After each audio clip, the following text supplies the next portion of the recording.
Hi, Rob here, and welcome back to Workshop 4C, where we're going to be going through the all or none law as it relates to muscle contraction, nervous system adaptations to exercise, how we use bony landmarks as part of postural appraisals and identifying issues with joints and dysfunctions. We're also going to be talking about different types of muscular contractions and also joint movements. So let's get started.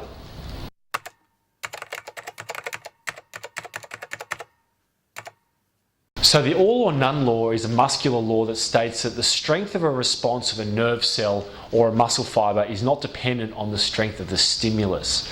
This means that unless the stimulus on the body reaches a certain threshold, then the nerve or muscle fibre won't fire. So a good analogy for this in real life is we can explain it with the pulling of a trigger of a gun, so that if you pull the trigger halfway, it doesn't cause the gun or the bullet to fire at half speed. Once the trigger reaches a threshold of a stimulus to the gun, it will fire fully or it won't fire at all. Now, how we relate to this in the gym is the recruitment of muscle fibers for exercises that have used large amounts of muscle fibers like the squat or the deadlift. So typically when the loads get heavier or the rest periods get shorter, or even the tempo gets faster, there's an increased stimulus on the body. So that causes more muscle fibers to be recruited. If we were to do a squat with, say, our body weight or at a slower pace, or we were to use a machine like the leg extension which uses smaller amounts of muscles, because there's less stimulus placed on that muscle won't fire.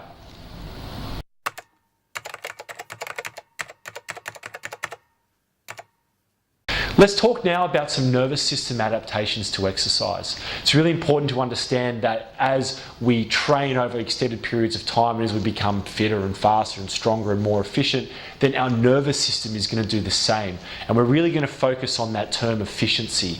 So the first thing that happens is the nervous system becomes more synchronous. So that means that we fire our neurons, our nerve cells, in coordination. This means that we can develop some movement patterns. We're learning skills. A great way to understand this is with Olympic lifters. So they've got some very complicated movement patterns. So while training that over time and repeatedly, they're going to improve their nervous system synchrony in things like the clean and jerk and the snatch. Also, in beginners and untrained athletes, because you don't have that synchronicity of the nervous system, movements feel really jerky and uncontrolled. And then over time, those movements become more smooth and fluent. The second one is the rate and speed of our nervous system conduction. This means that we send the signals to fire our muscles faster. So an example of this could be training to increase a reaction time in a football goalkeeper. So with training over time, the reaction times are going to improve and we're going to be able to respond to that stimulus faster. The next one is myelination of neural pathways. So myelin is like insulation that wraps around our nervous system cells, our neurons. And think of it like insulation on a cable or on like a phone charger. What that does is it allows for an increased rate and speed of contraction and signaling sent down through that nerve cell. So through our consistent training and with our nervous system adapting to exercise, the myelin becomes thicker around that nerve sheath. And what that means is you can send those signals faster from the nerves to the muscles and vice versa.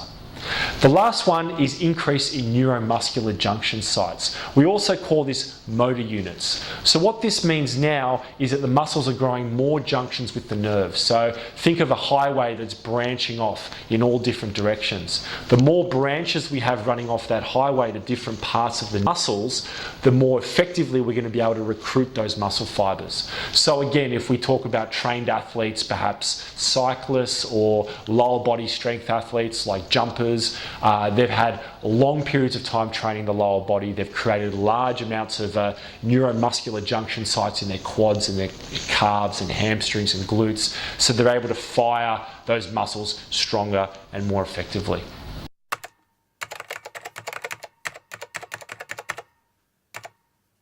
For the third topic for this workshop, we're going to talk about the bony landmarks within the human skeleton. Now, what bony landmarks are areas of our body that are easily identifiable. And the reason why we use these areas of our body, and they're typically parts of bones, is we use them for postural assessment, and we also use it to identify areas of dysfunction. That means a part of the body that's just not working as well. It could be a muscle that's too tight, or it could be a muscle that's too weak, or a bone that's out of position or alignment. So let me show you some really good working examples. These are the examples that I feel that we use the most within the industry, and that hopefully will give you a really good understanding of what I mean by these bony landmarks. So the first one we're looking at is the AC joint, otherwise known as the acromioclavicular joint, which is just essentially the end of your shoulder joint.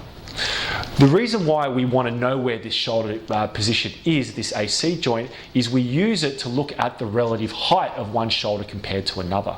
So you may have a client that has had shoulder dislocations, or you may have suffered from a shoulder injury, broken collarbone, and what that might do is you might find that one shoulder sits higher than the other.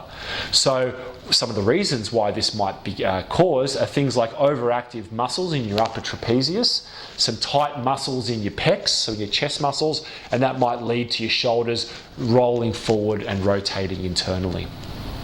The second example is an interesting example that we use on the outside of the elbow, and it's called the lateral epicondyle of the humerus. Again, lateral meaning towards the outside of the body, and the epicondyle is just another name for a bump that sits on a bone.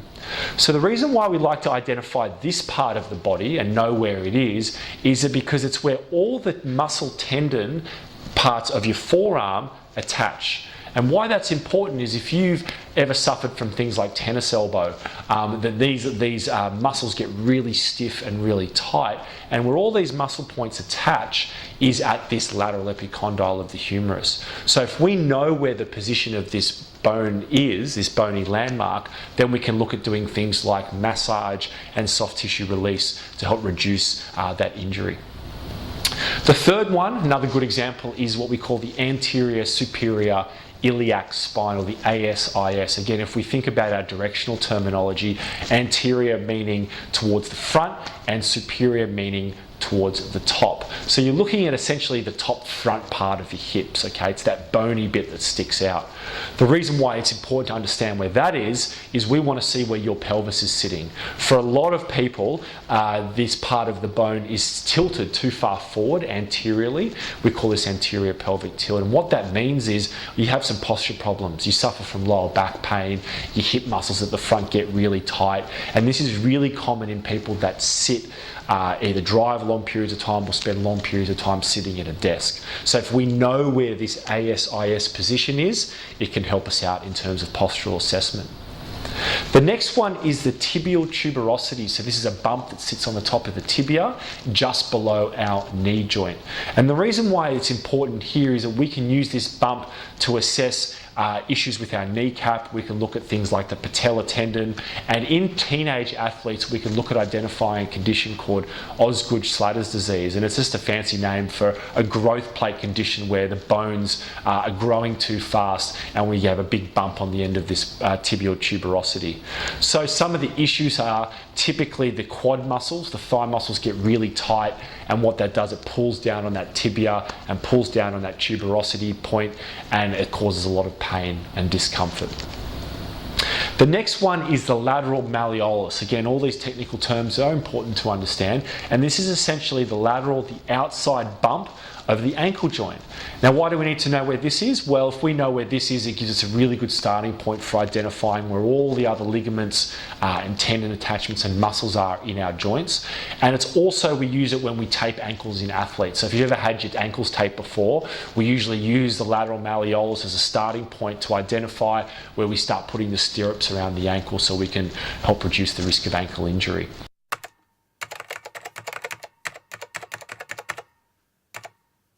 Now let's go through some of the key joints. Let's classify what types of joints they are and look at the different types of movements. The first joint we're going to look at is the shoulder joint. This is otherwise known as the glenohumeral joint, and this is a ball and socket type of joint.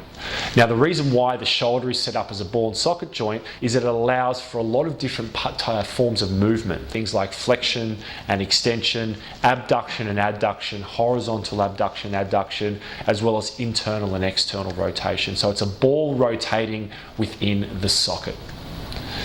The next joint we're looking at is the elbow joint, which is otherwise known as the humero-ulnar joint, and this is a basic hinge joint. Think of like a door that opens and closes. So hinge joints only allow for flexion and extension. So again, elbow flexion is a bicep curl, elbow extension might be a tricep extension. The next one is a different type of joint called the proximal radio-ulnar joint. If we remember our directional terminology, proximal meaning more towards the midline or towards the center of the body.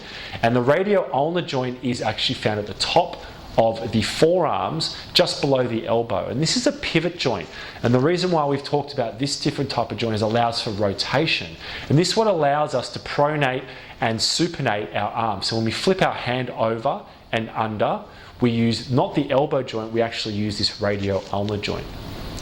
The next one is a wrist or the radiocarpal joint. This is a condyloid joint.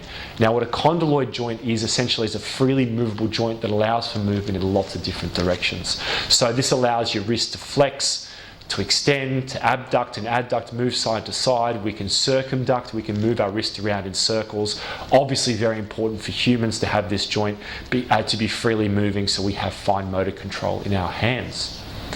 The next one is the knee. The knee is a tibiofemoral joint. It's also another hinge joint, very similar to the elbow. It allows for flexion and extension. So again, exercise examples, extension of the knee joint would be like a leg extension, and flexion of the knee joint would be something like a leg curl. Next joint is ankle. The ankle is a talofibular joint. Again, it's another hinge joint. It allows for plantar flexion. Best way to remember this, plantar flexion is like planting your toes on the ground. So if you're going to come up onto your tiptoes when you're running or doing a calf raise, that's called plantar flexion. And then the opposite is what we call dorsiflexion. Dorsiflexion means moving your feet up to the dorsum, up to the top. So that's like when you're going down in a squat, you're going through dorsiflexion of your ankles.